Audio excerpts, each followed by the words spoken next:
Hello दोस्तों, कैसे हैं आप सभी। आप लोगों का 23 जुलाई को महात्मा गांधी काशी विद्यापीठ यूनिवर्सिटी में बीए, बीएससी, बीकॉम, बीबीए के सेकंड सेमेस्टर वाले सभी बच्चों का, चाहे वो किसी भी कोर्स के हों, उन सभी का पेपर 23 तारीख को को करिकुलर कोर्स का है। और आपके पेपर का नेम है human values and environment studies.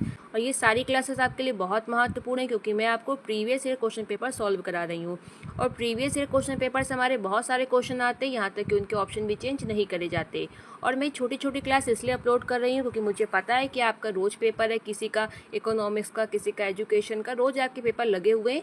आपके पास टाइम नहीं है पढ़ने के लिए, इसलिए मैं आपको 15-20 मिनट का वीडियो रिकॉर्ड कर रही हूँ कि अगर आप ये दिन में 15-20 मिनट का समय निकाल के देख लेंगे तो धीमे धीमे आपका 23 तारीख तक लगभग 400 से 500 क्वेश्चन मैं कवर करा दूंगी। और इस वीडियो में मैं आपको पूरे 50 क्वेश्चन कराऊंगी। मुश्किल से आपका 13 से 14 मिनट का ये वीडियो होगा और हम लोग 50 क्वेश्चन अपने आराम से कवर कर लेंगे। अगर आपको ये वीडियो लंबा लग रहा है तो आप इसकी स्पीड बढ़ा लीजिएगा, तो ये आपका 7 से 8 मिनट में ख़त्म हो जाएगा।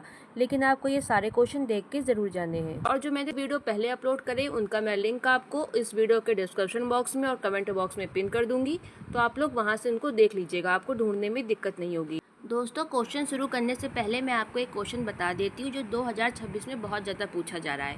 वो क्वेश्चन है आपका, पारिस्थितिकी तंत्र में ऊर्जा का प्रवाह कैसा होता है। तो इसका राइट आंसर है आपका एक रेखीय प्रवाह, या आपसे दे सकते हैं ऑप्शन में एक दिशीय प्रवाह। तो चलिए अब हम लोग अपने प्रीवियस ईयर क्वेश्चन की तरफ चलते हैं। हम लोग का पहला क्वेश्चन है, भारत में जैविक खेती का राष्ट्रीय केंद्र स्थित है कहाँ पे। तो आपका राइट ऑप्शन है गाजियाबाद। मैं चारों ऑप्शन नहीं पढ़ूंगी, मेरा ऐसा कोई उद्देश्य नहीं है कि मेरा वीडियो लंबा हो जाए। आपको सिर्फ मैं क्वेश्चन और उसका आंसर बताऊंगी। इंग्लिश में आप पढ़ लें, बगल में दिया हुआ है। नेक्स्ट क्वेश्चन है आपका, भारत में हरित क्रांति के जनक है कौन। Option B MS Swaminathan. Next question है, संस्कृति निम्नलिखित में से सभी को छोड़कर है। मतलब कि इसका क्वेश्चन का मतलब ये कि सभी से संबंधित है, किससे संबंधित नहीं है। तो ऑप्शन डी असंगठित। ठीक है, मतलब कि साझा संस्कृति को हम लोग साझा कर सकते हैं। 2 से 3 लोगों में जब आप लोगों से मिलते हैं तो एक से दूसरे, दूसरे से तीसरे में संस्कृति साझा होती है, पीढ़ियों के बीच प्रसारित होती है। एक पीढ़ी से दूसरी पीढ़ी में जाती है, तीसरी पीढ़ी में जाती है। जैसे हम लोग के बाबा से हम लोग के पापा मम्मी में आई, फिर हम लोग में संस्कृति आ रही है और व्यवस्थित होती है संस्कृति। ठीक है, ऑप्शन डी बस नहीं है, क्योंकि सभी को छोड़कर सबसे संबंधित है, सिर्फ ऑप्शन डी से नहीं है। नेक्स्ट क्वेश्चन है आपका, एक सामूहिक घटना है जो हमारे मानसिक प्रोग्रामिंग के तत्वों के बारे में है, जिसे हम समाज में दूसरों के साथ साझा करते हैं। इसका जो राइट ऑप्शन है वो है आपका संस्कृति। संस्कृति एक सामूहिक घटना है जो हमारे मानसिक प्रोग्रामिंग के तत्वों के बारे में है, जिसे हम समाज में दूसरों के साथ साझा करते हैं। अभी मैंने आपको ऊपर बताया था ना, ये साझा वाला, वही देखिए नीचे है भी। राइट ऑप्शन ऑप्शन सी आपका संस्कृति। अब नेक्स्ट क्वेश्चन की तरफ हम लोग चलते हैं अपने, वो है, संस्कृति डैश की प्रक्रिया के माध्यम से प्रसारित होती है और सामाजिक वातावरण के साथ परस्पर क्रिया करती है। राइट ऑप्शन है आपका सीखने। Option B is the right answer. Next question आपका, 5 ज्ञानेंद्रियों की आवश्यकताएं होती हैं। ऑप्शन बी प्रकृति से अस्थायी। Option B is the correct answer आपका। एक एक क्वेश्चन का आंसर मैंने बहुत ही सोच समझ के देख के यहाँ पे टिक करवा रही हूँ। एक भी मैंने कहीं भी अपनी समझ में गलत नहीं आपको टिक कराया है, लेकिन कहीं बाई चांस आपको लगे तो आप मुझे कमेंट कर दें, मैं वापस से चेक करके आपको सही बता दूंगी। लेकिन एकदम यहाँ पे सही है, जिसमें भी डाउट है मैं आपको बता दूंगी, एकदम सही मैं आपको टिक कराऊंगी। बस एक चीज़ ध्यान रखिए, जो इस पेपर में टिक है वो आप मत मानिएगा, क्योंकि वो किसी बच्चे का है और वो गलत भी हो सकता है। नेक्स्ट क्वेश्चन आपका, स्व अन्वेषण 2 तत्वों का प्रयोग करता है, किसका करता है। ऑप्शन सी आत्म अन्वेषण और आत्मनिरीक्षण। फिर आपका अगला क्वेश्चन है, इसको थोड़ा सा मैं छोटा कर देती हूँ जिससे आपको चारों ऑप्शन बहुत अच्छे से दिखें। आपका क्वेश्चन नंबर 8 है, नीतिगत निर्णय लेते समय इनमें से कौन सा प्रश्न नैतिक मुद्दों को संबोधित नहीं करता है। इसका राइट ऑप्शन सी है, नीतिगत निर्णयों में सत्ताधारी सरकार के नाम और लाभों को किस प्रकार प्रतिबिंबित किया जाना चाहिए। दोस्तों, जब भी आपके पास इस तरह के क्वेश्चन आते हैं, आप चारों ऑप्शन को बहुत ध्यान से पढ़ें, तभी आप राइट आंसर अच्छे से समझ पाएंगे। इसलिए इसका राइट आंसर है ऑप्शन सी। अब हम लोग चलते हैं अपने अगले क्वेश्चन की तरफ। पूर्ण संतुष्टि हेतु हमें ज़रूरत होती है किस चीज़ की। केवल प्रसन्नता की, केवल सुविधा की। इसलिए राइट आंसर है ऑप्शन सी, उपयुक्त दोनों, क्योंकि प्रसन्नता और सुविधा दोनों चाहिए होते हैं हम लोग को पूर्ण संतुष्टि के लिए। अब हम लोग का अगला क्वेश्चन है, इसमें निर्णय जो अक्सर और प्रकृति में दोहराव वाले होते हैं आपके क्या कहलाते हैं? इसका राइट आंसर है आपका ऑप्शन बी, क्रमादेशित निर्णय। नेक्स्ट क्वेश्चन आपका, व्यवसाय का सामाजिक उत्तरदायित्व किस पर आधारित है? ऑप्शन डी, सेवा का मकसद और ट्रस्टीशिप सिद्धांत। Option D is the right answer. Next question है आपका, विधायी कारपोरेट सामाजिक उत्तरदायित्व CSR वाला दुनिया का एकमात्र देश है कौन? Option B, Bharat. नेक्स्ट आपका, कैरोल मॉडल के अनुसार कॉरपोरेट सामाजिक उत्तरदायित्व के 4 स्तर हैं कौन से? ऑप्शन डी, परोपकारी, आर्थिक, कानूनी और नैतिक। आप लेकिन तीनों ऑप्शन पढ़ें तभी आपको समझ आएगा। Option D is the right answer. Next आपका, सतत विकास क्या है? Option A is the right answer. संसाधनों के उपयोग की आवश्यकता को संतुलित करना और भविष्य के लिए उनका संरक्षण भी सतत विकास कहलाता है। Option A is the correct answer. Next आपका, धर्मनिरपेक्षता का अर्थ है ऑप्शन बी, किसी एक धर्म का पक्ष लिए बिना सभी धर्मों का सम्मान करना। मतलब कि पर्टिकुलर किसी एक धर्म को महत्व न दिया जाए, सभी धर्मों का सम्मान किया जाए। जैसे कि भारत एक धर्मनिरपेक्ष देश कहलाता है क्योंकि यहाँ पे सभी धर्मों का प्रॉपर सम्मान किया जाता है, बराबर एकदम। नेक्स्ट क्वेश्चन है आपका, आध्यात्मिकता का अर्थ है ऑप्शन, आप बताएं इसमें कौन सा सही होगा? Option B is the correct. साझा विश्वास प्रणाली के संदर्भ में पवित्र के माध्यम से महत्व की खोज। Option B is the correct answer. Next है आपका, डैश मानव व्यवहार के अच्छे और बुरे पहलुओं से संबंधित है। ऑप्शन ए, मूल्य। नेक्स्ट क्वेश्चन आपका, सामान्य जीवन के अनुभवों और स्थितियों पर आधारित साझा मूल्य प्रणाली वाले लोगों के समूह को कहा जाता है, क्या कहा जाता है? ऑप्शन डी, उप सांस्कृतिक समूह। नेक्स्ट आपका, गांधी जी के 7 पापों में शामिल है, क्या बताएं? गांधी जी ने 7 पाप बताए हैं, उन 7 पापों में बताइए इसमें कौन सा राइट आंसर है? तो ऑप्शन डी, मानवता के बिना विज्ञान और चरित्र के बिना ज्ञान। दोस्तों आपके सिलेबस में, इसका जो सिलेबस दिया है आपकी यूनिवर्सिटी में, उसमें साफ साफ आपके में लिखा है कि आपको गांधी जी के 7 पाप पढ़ने हैं। तो समझ लीजिए आपके लिए 7 पाप इंपॉर्टेंट है, इसलिए मैं यहाँ आपको थोड़ा शॉर्ट में बता देती हूँ। 7 क्या हैं, इनको आप ध्यान से देखें। बिना काम के धन पहला, विवेक के बिना आनंद दूसरा, चरित्र के बिना ज्ञान तीसरा, और आपका चौथा है नैतिकता के बिना व्यापार, 5वां मानवता के बिना विज्ञान, 6ठा नंबर आपका त्याग के बिना पूजा, 7वां और लास्ट आपका जो पाप है इन्होंने बताया है सिद्धांत के बिना राजनीति। मोस्ट इंपॉर्टेंट टॉपिक, बिल्कुल रट लें इन 7 को। नेक्स्ट क्वेश्चन आपका, विवेकानंद के शिक्षा दर्शन की विशेषताओं में शामिल है क्या? उपरोक्त सभी। इसके तीनों ऑप्शन जरूर पढ़ें, प्रकृतिवाद, आदर्शवाद, व्यवहारवाद, क्योंकि ऑप्शन इससे ऐसे भी क्वेश्चन बन सकता है कि विवेकानंद के शिक्षा दर्शन इनमें से कौन है, तो 3 गलत दे देगा, 1 सही देगा, या कह देगा कौन नहीं है, 3 आपको दे देगा फिर 1 नहीं। इसलिए आपको ये तीनों पता होने चाहिए, प्रकृतिवाद, आदर्शवाद और व्यवहारवाद। नेक्स्ट क्वेश्चन आपका, डॉक्टर APJ कलाम के अनुसार शिक्षा मिशन डैश है क्या? दिल में धार्मिकता युवा मन में विकसित होती है। दिल में धार्मिकता युवा मन में विकसित होती है। Option C is the right answer. Next question आपका, कल्चरल व पेस्टलिस्ट संस्कृति के लिए जिम्मेदार है और इसमें संस्कृति के परस्पर संबंधित तत्व शामिल है। आपको बताना है कौन से तत्व शामिल हैं। ऑप्शन ए और बी दोनों। दिनचर्या, अनुष्ठान, कहानियां और मिथक, प्रतीक, शक्ति संरचना, संगठनात्मक संरचना और नियंत्रण प्रणाली। Option C is the right answer, इसलिए ए और बी इसमें दोनों है। नेक्स्ट आपका क्वेश्चन है, निम्नलिखित में से कौन सा उप संस्कृति का सबसे अच्छा उदाहरण होगा? ऑप्शन ए, धर्म।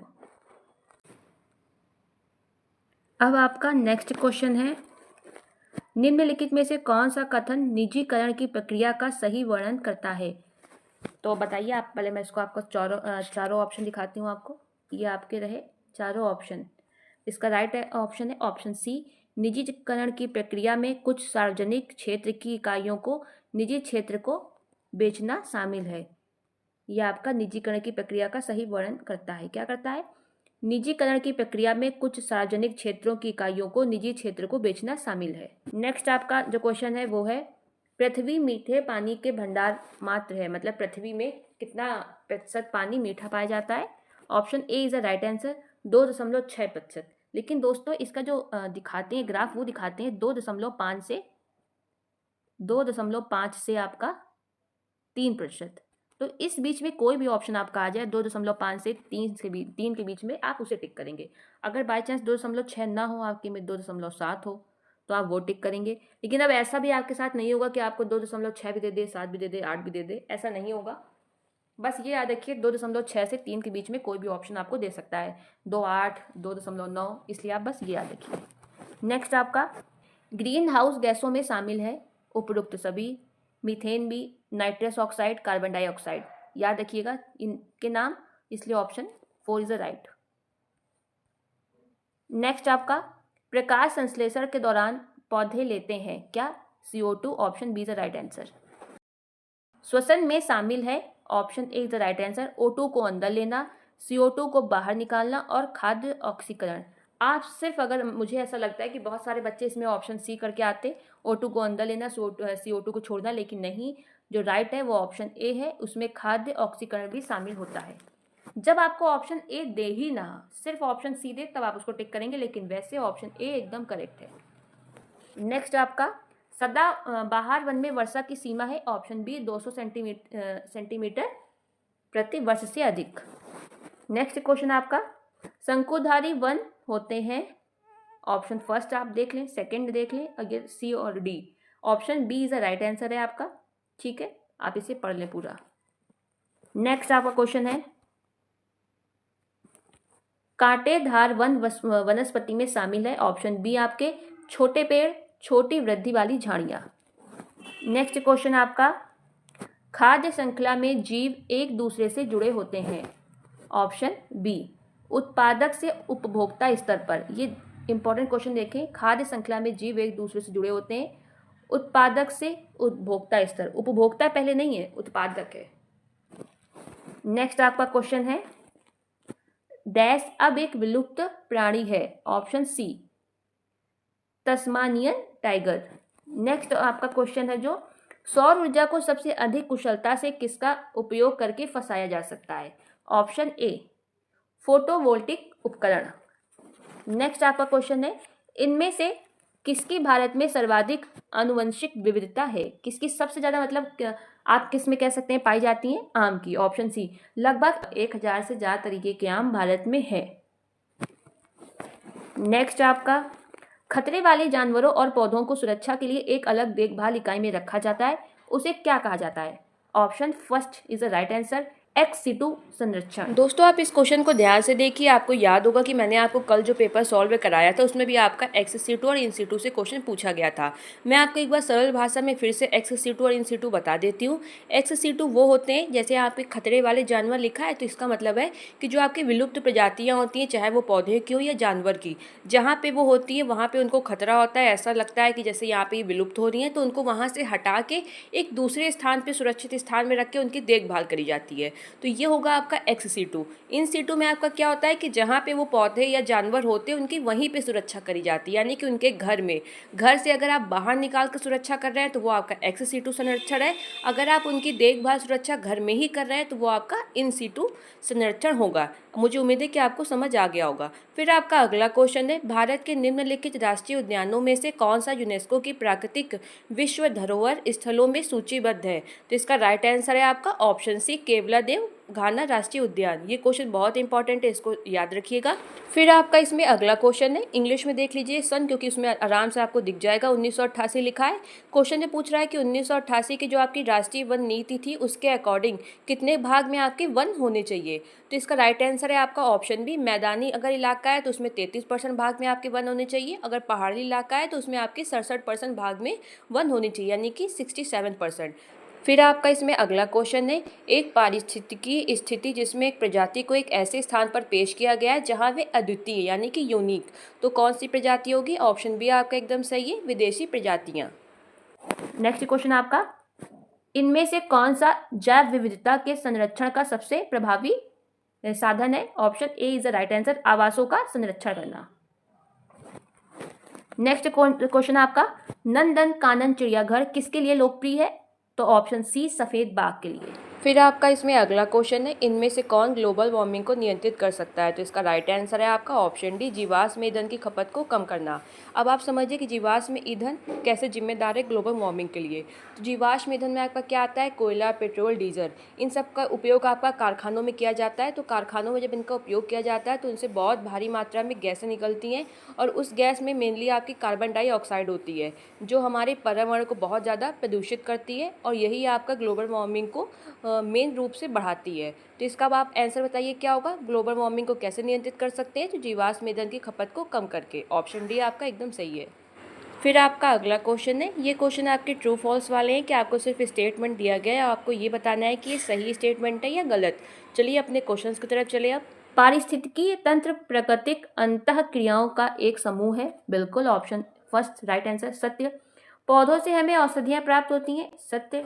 नेक्स्ट क्वेश्चन आपका, सबसे पुराने जीव एक कोशिकीय थे और बैक्टीरिया की तरह दिखाई देते थे। बिल्कुल true, option first is the right answer. कोयला जीवाश्म बायोमास है जो 300 से और 100 मिलियन वर्ष पुराना है। सत्य, true, option A is the right answer. ई कचरे से कोई प्रदूषण उत्पन्न नहीं होता, ये एकदम गलत है, बहुत प्रदूषण होता है ई कचरे से। ऑप्शन बी असत्य है ये जो आपका स्टेटमेंट है। नेक्स्ट क्वेश्चन, घट रहा ऊर्जा का स्रोत है। ऑप्शन सी जीवाश्म ईंधन। घट रहा ऊर्जा का स्रोत है जीवाश्म ईंधन, और जीवाश्म ईंधन में क्या आते हैं? मैंने आपको बताया था कोयला, पेट्रोलियम। तो इसमें कौन, इस क्वेश्चन में पूछ रहा है कि कौन सा जो ऊर्जा का स्रोत है जो घट रहा है? कोयला, पेट्रोलियम, क्योंकि ये सब सीमित मात्रा में, ये हमें नेचुरल नहीं मिले, हम लोग इनको निकालते हैं या बाहर से मंगाते हैं, इसलिए ये सीमित मात्रा में है, इसलिए ये ऊर्जा के स्रोत घट रहे हैं। नेक्स्ट आपका, किस अनुच्छेद के अंतर्गत धर्म, प्रजाति, जाति, लिंग या जन्म स्थान के आधार पर विभेद का प्रावधान का निषेध का उल्लेख किया गया है? मतलब किस अनुच्छेद में धर्म, प्रजाति, जाति के आधार पर जो भेदभाव होता है उसको निषेध किया है? तो अनुच्छेद आपका 15। अनुच्छेद 14 में कानून के सामने समानता का प्रावधान है, यानी कि कानून सभी के लिए एक समान है, कानून की दृष्टि में सब लोग एक बराबर हैं। जो अनुच्छेद 16 है यह आपको रोजगार में समानता इसमें आपको मिली हुई है। तो इस क्वेश्चन का राइट आंसर क्या है? ऑप्शन बी अनुच्छेद 15। फिर आपका नेक्स्ट क्वेश्चन है, कौन सी फसल मृदा में वायुमंडलीय नाइट्रोजन को बढ़ाती है? वैसे तो दोस्तों इसका जो राइट आंसर है वो है मटर, जो सबसे ज़्यादा बढ़ाती है। अगर आपके क्वेश्चन में मटर होता तो आप मटर टिक करते, लेकिन मटर नहीं है इसलिए आप चना टिक करेंगे। Option C is the right answer. Next आपका, सह अस्तित्व में सभी दल रह सकते हैं। बी अहिंसक रूप से। अगर हिंसा करेंगे तो नहीं रह पाएंगे सब एक साथ, इसलिए अगर सबको एक साथ रहना है तो अहिंसक रूप से रहना होगा। तो दोस्तों ये थे आपके मोस्ट इंपॉर्टेंट 51 MCQs। मैंने सभी क्लासेस के बीच में इतना गैप रखा है कि अगर आप 2-3 बार भी वीडियो देख लेंगे तो आपको बहुत अच्छे से याद हो जाएगा। वीडियो देखने के लिए धन्यवाद।